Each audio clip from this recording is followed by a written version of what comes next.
ណៈរដ្ឋមន្ត្រីដាក់តលេការថ្មី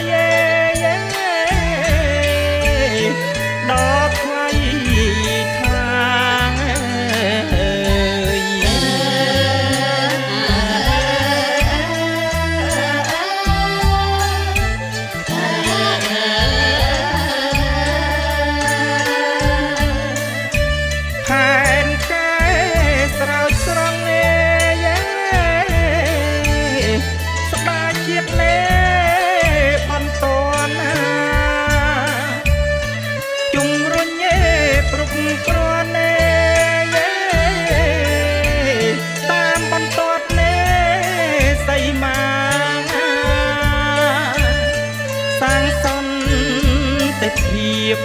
ម៉ែ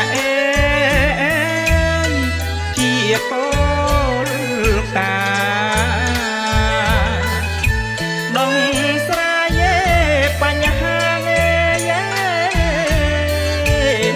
ប្រឈមខ្លាំង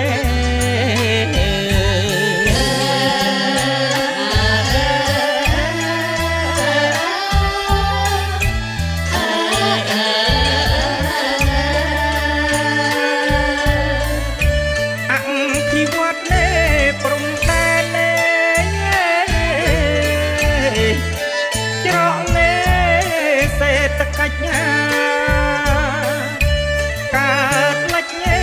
ជើងត្បូងជាកំឡាំងបង្កើនសាមគ្គីជាទីតាំង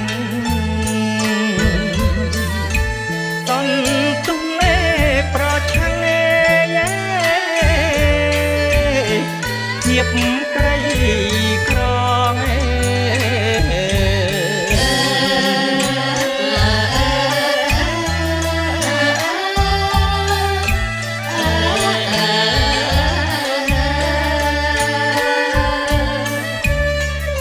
បង្ហាញគេឈ្មោះកាមេពុជា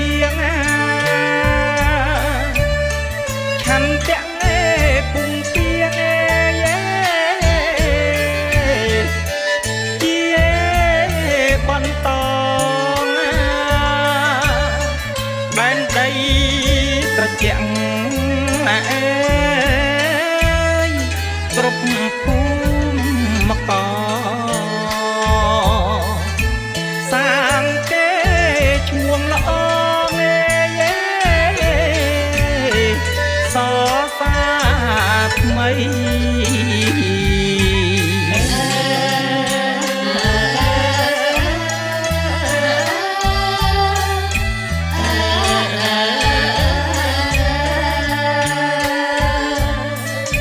ខ្មែរបាន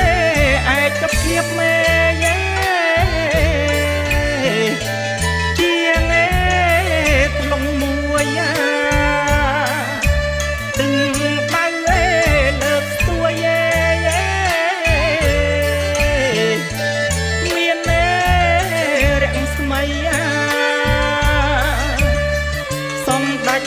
ដាច់ចូ